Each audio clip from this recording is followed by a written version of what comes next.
Hello, my dear students. How are you? I hope you are well by the grace of Almighty Allah. I am also well by the grace of Almighty Allah too. And today we will discuss our new topics that is included in your syllabus. I think the syllabus which provided to you. You will get the topics. The name of the topics is assertive to interrogative. How we will make the sentence, assertive sentence into interrogative. চলো যাক তাহলে আমরা আজকে শিখি কিভাবে আমরা assertive sentence কে interrogative করব। ওকে, আমরা জানি যে আমরা পূর্বে কিন্তু আলোচনা করেছি, এটা হচ্ছে কি আমাদের রিভিশন ক্লাস। আমাদের রিভিশন ক্লাস আমি কিন্তু পূর্বে আলোচনা করেছি। এই সপ্তাহটা পুরোটাই তোমাদের এই গ্রামার যা আছে তাই নিয়ে আলোচনা করবো। ওকে, আর ফার্স্ট পার্টে কিছু শেখার নেই, আমরা তোমাদেরকে যে পড়াটা দিব তোমরা ভালোভাবে পড়ে নিবা। সেকেন্ড পার্টে একটু রিভিশনটা দরকার আছে, তোমাদের কি হয়েছিল আমরা তো জানি না। ওকে, সো আমরা চলে যাই, আমরা এখন চলে আসি আমাদের টপিকসে, লেসনে অ্যাসার্টিভ টু ইন্টারোগেটিভ। তো আমরা জানি অ্যাসার্টিভ সেন্টেন্স কি, আমরা সেটাকে ইন্টারোগেটিভ বানাবো। ওকে, তো আমরা পূর্বে জেনেছি যে আমি যেভাবেই হোক আমাদের মাত্র দুটোই মাধ্যম আছে এই অ্যাসার্টিভ সেন্টেন্সকে ইন্টারোগেটিভ বানাতে। ইন্টারোগেটিভ বানানোর জন্য আমাদের কটা মাধ্যম, we have only two ways to make assertive sentence into interrogative sentence. That is কি, সেগুলো হচ্ছে এক নম্বর হচ্ছে যে সাহায্যকারী ভাব প্রথমে বসিয়ে, মানে সেন্টেন্সের প্রথমে বসিয়ে, এবং দ্বিতীয় নাম্বার হচ্ছে যে ইন্টারোগেটিভ প্রোনাউন বসিয়ে। এই দুই মাধ্যমেই আমরা ইন্টারোগেটিভ সেন্টেন্স করতে পারি, আর বাইরে নয়। তাহলে let's get started. How we will make interrogative sentence by placing auxiliary verb at the beginning of the sentence। কিভাবে আমরা auxiliary ভার্বকে প্রথমে বসিয়ে ইন্টারোগেটিভ করব সেটা আমরা চলে যাই দেখি, ঠিক আছে? দেখো, আমরা কিন্তু জানি যে যখনই তুমি সেন্টেন্সকে ইন্টারোগেটিভ করবা তখন আমাকে সর্বপ্রথমে কি করতে হবে, সাহায্যকারী ভার্ব বসাতে হবে। কি বসাতে হবে? সাহায্যকারী ভার্ব আমাকে বসাতে হবে, তারপরে সাবজেক্ট। আচ্ছা, একটা জিনিস মনে রাখবা যে ইন্টারোগেটিভ যখন করবা তখন তুমি দুইভাবে করতে পারবা। যদি ওই সেন্টেন্সে নট থাকে তাহলে তুমি নট বসাবা, আর আরেকটা যদি নট না থাকে তোমাকে নট আনতে হবে। নট যদি থাকে তাহলে উঠে যাবে, আর না থাকলে আনতে হবে, এটা মনে রাখবা। তাহলে সাহায্যকারী verb plus subject plus not. Not না থাকলে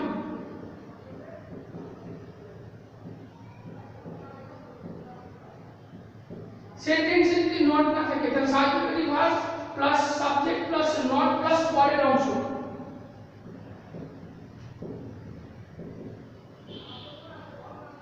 প্রশ্নবোধক চিহ্ন, এভাবে তুমি বসাতে পারবা, ঠিক আছে? আর একটা নিয়ম হচ্ছে বা দুইভাবে বসাতে পারো, অথবা তুমি কি করতে পারবা, একটা হচ্ছে যেহেতু সাহায্যকারী ভাব নাই, কি বলে নট নাই, তাই তোমাকে নট তুমি দুইভাবে আনতে পারো। You can use not in two ways. কিভাবে? একটা হচ্ছে সাহায্যকারী with auxiliary verb, without auxiliary verb. How? তুমি কিভাবে করবে, যদি সাহায্যকারী ভার্বের সাথে বসাতে চাও তাহলে তোমাকে কন্ট্রাকশন ফর্ম বসাতে হবে। দ্যাট ইজ কন্ট্রাকশন ফর্মটা আবার কি, যেমন ধরো এর সংক্ষিপ্ত রূপ, সাহায্যকারী ভার্ব প্লাস নট এর সংক্ষিপ্ত রূপ, যেমন কি ইজ নট, এর সংক্ষিপ্ত রূপ কি ইজন্ট, ঠিক আছে? হ্যাজ নট, এর সংক্ষিপ্ত রূপ কি হ্যাজন্ট। ওকে, তারপরে are not, am, may not, do not. Okay, এরকম ডু নট, এর সংক্ষিপ্ত হচ্ছে ডোন্ট। ডাজ নট, এর সংক্ষিপ্ত রূপ হচ্ছে ডাজন্ট। এই যে এগুলো হচ্ছে কি সংক্ষিপ্ত রূপ। তুমি যখন তোমরা সাহায্যকারী ভার্বের সাথে নট বসাবে তখন এইভাবে বসাতে পারো, আর যদি সম্পূর্ণভাবে বসাও তাহলে এইভাবে বসাতে পারো, ঠিক আছে? তাহলে আমি বলতে পারি কি, সাহায্যকারী verb plus not plus not, কি এটা হচ্ছে সংক্ষিপ্ত রূপ, ঠিক আছে? সংক্ষিপ্ত রূপ প্লাস সাবজেক্ট প্লাস পরের অংশ।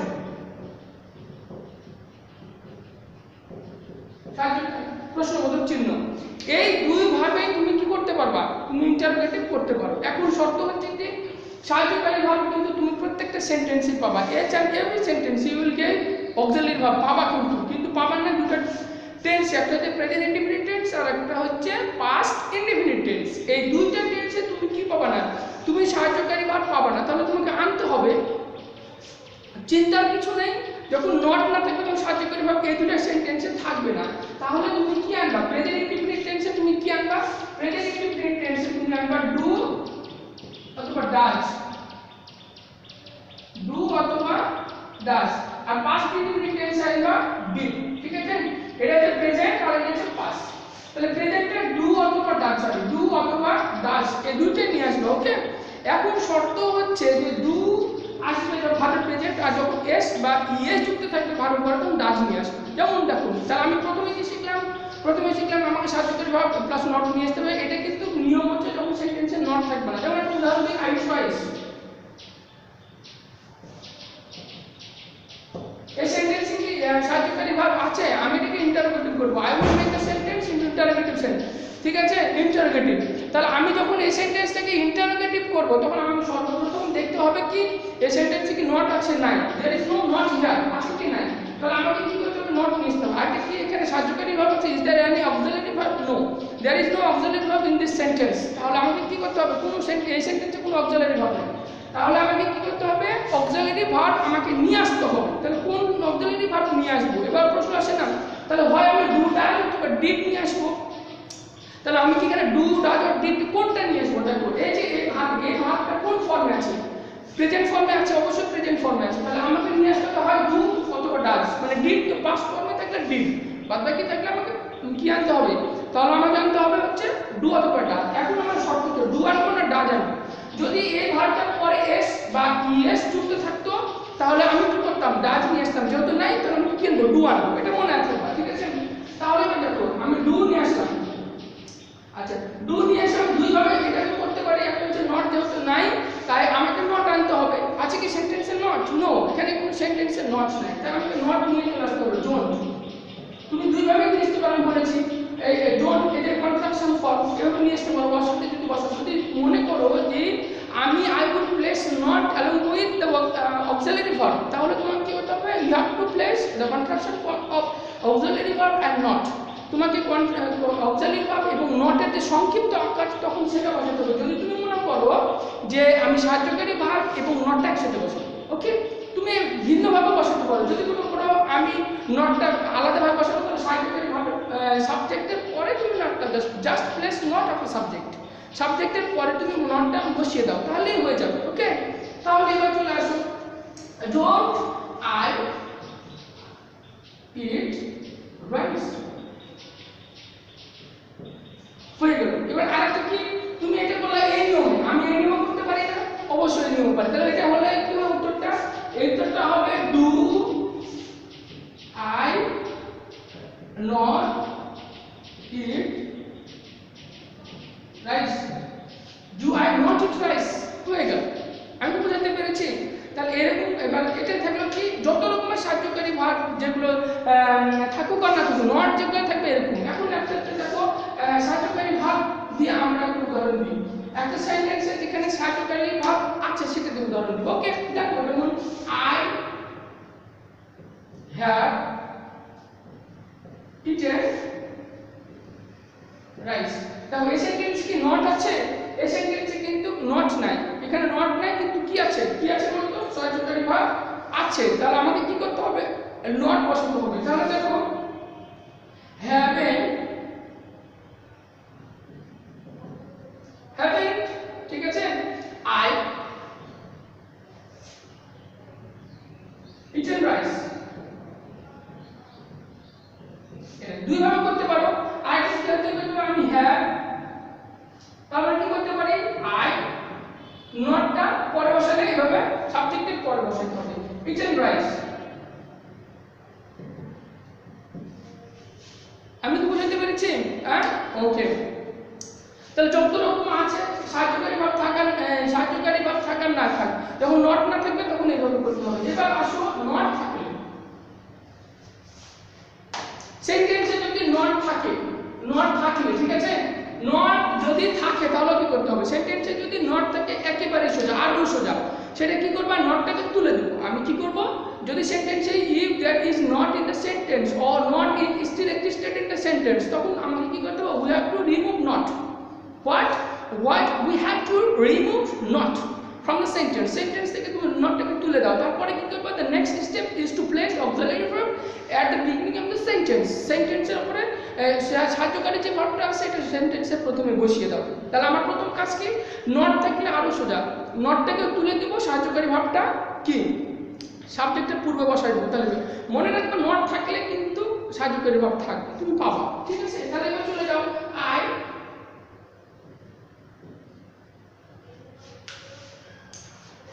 সাবজেক্ট নট, আচ্ছা নটটা উঠে যাবে, সাহায্যকারী ভার্ব সাবজেক্ট নট, ঠিক আছে। I do not eat rice। আচ্ছা দেখো এই সেন্টেন্স কি নট আছে, আমি সব সেন্টেন্সে নট পেয়ে গেছি। তাহলে শর্ত কি, what is the condition, terms and condition of the sentence if there is not in the sentence to make it interrogative. তাহলে আমাকে কি করতে হবে, নটটাকে we have to remove it, নটটাকে কি করতে হবে, উঠিয়ে দিতে হবে। তাহলে আমি কি করব, নটটাকে তুলে দেব। তাহলে কি থাকবে, এবার দেখো সাহায্যকারী ভাব আছে, সাহায্যকারী ভাবটাকে এবার আমরা কি করব, এবার হচ্ছে সাহায্যকারী ভাবটাকে আমি সাবজেক্টের পূর্বে বসিয়ে দেব। তাহলে এই সেন্টেন্সে সাহায্যকারী ভাবটা যদি আমি সাবজেক্টের পূর্বে বসাই তাহলে সেটা কি হবে, do I eat rice. Interrogative শেষ, ঠিক আছে, সাহায্যকারী ভাব দিয়ে ইন্টারোগেটিভ শেষ, বুঝতে পেরেছো? ওকে, এখন চলে আসো, তাহলে নট থাকলে নট থাকলে না থাকলে। এবার দেখো আমি যদি সেন্টেন্সে কি কি থাকলে, এভরিবডি,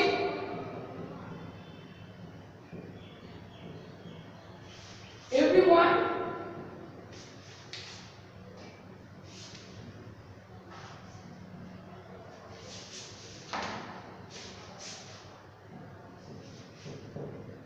somebody,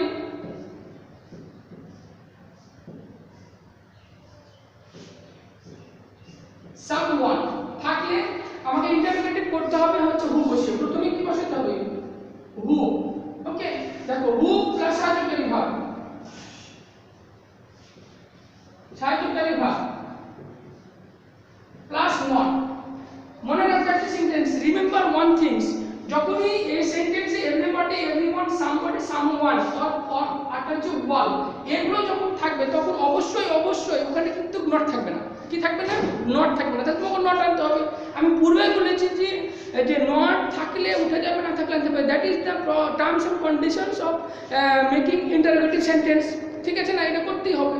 তাহলে এই সেন্টেন্সে নট থাকলেও তোমাকে নট আনতে হবে, সুতরাং সাহায্যকারী ভাব থাকলেও আনতে হবে, না থাকলেও আনতে হবে, এটা কিন্তু তোমরা মনে রাখবা,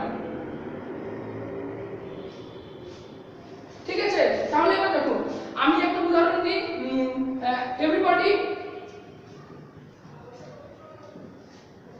এভরিবডি লাভস হিম, সবাই তাকে ভালোবাসে, লাভস হিম আছে না। তাহলে আমাকে কি করতে হবে, এভরিবডি এর জন্য আমাকে কি করতে হবে, হু বসাতে হবে।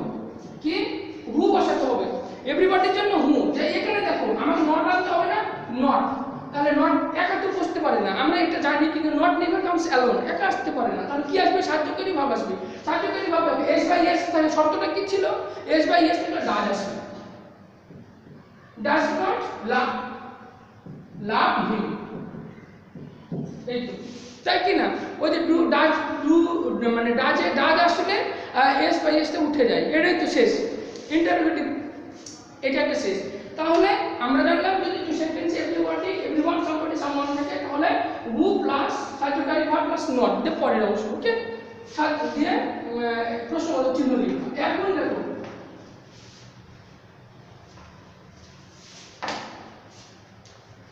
nobody,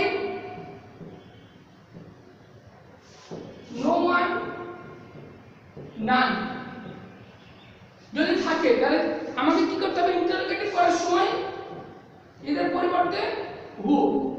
এটা আমারও বলছি কিন্তু রিভিশন ক্লাস, তোমরা ভালোভাবে মনোযোগ সহকারে ক্লাসটা দেখো, তাহলে শেষ হয়ে যাবে, এটা কিন্তু পরীক্ষায় আসবে, ওকে। এগুলো তাহলে হু প্লাস পরের অংশ,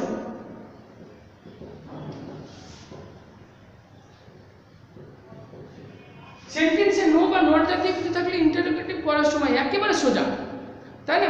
দেখো এই দেখো এই নোবডি, নো ওয়ান, নান, এদের পরিবর্তে আমি শুধু হু বসাবো। কি বসাবো, নোবডি, নো ওয়ান, নান যদি থাকে এদের পরিবর্তে আমি কোনো পরিবর্তন করবো না, শুধু এদের ক্ষেত্রে নোবডি, নো ওয়ান, নান এর পরিবর্তে we will place who instead of nobody, no one, none. আমি কিন্তু কোনো আর পরিবর্তন হবে না, no other change will be taken place in this sentence, অন্য কোনো পরিবর্তন হবে না। তাহলে আমি কি করে একটা উদাহরণ দাও, nobody likes him, likes him, ঠিক আছে না? তাহলে আমি কি করব, আমি বলেছি যে আমাকে we have to take who instead of nobody, তাহলে নিয়ে এসো হু, আমাকে নিয়ে আসতে তো হু নোবডির পরিবর্তে যা আছে তার, তাহলে হু লাইকস হিম, শুধু ইন্টারোগেশন মার্কস দিয়ে দিলেই হয়ে যাবে আমাদের শেষ ইন্টারোগেশন সেন্টেন্স, ঠিক আছে? তাহলে আমরা মোটামুটি ভাবে আমাদের কমপ্লিট, কিন্তু যত রকমের অ্যাসার্টিভ থেকে ইন্টারোগেটিভ আসুক আমরা কিন্তু এখন পারবো। এখন তোমরা চলে যাও তোমাদের প্যারাগ্রাফ দেখো, তোমাদের একটা কিন্তু প্যারাগ্রাফ আছে, প্যারাগ্রাফটা তোমরা কিন্তু মনে রাখতে হবে। সেকেন্ড পেপারে একটা প্যারাগ্রাফ হচ্ছে your reading room, your first year at school, winter morning, early rising, application, leave of absence, fulfil studentship.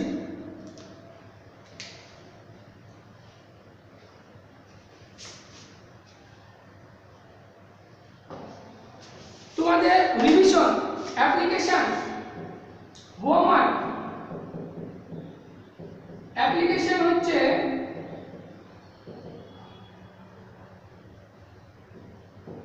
Application, leave of absence,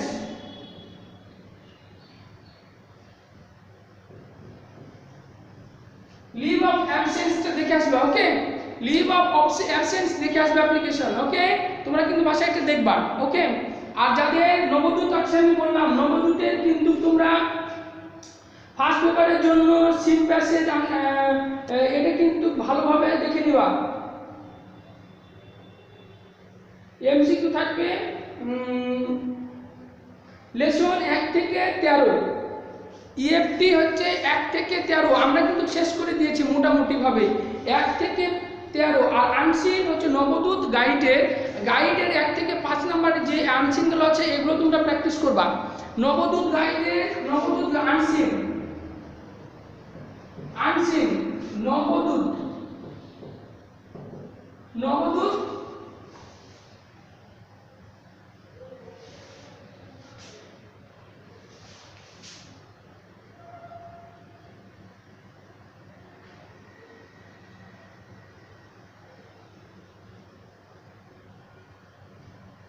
Nabadut গাইডের 1 থেকে 5 এটা দেখবা, ঠিক আছে? নবদূত গাইডের মডেল 1 থেকে 5 দেখবা, ওকে? Thank you all.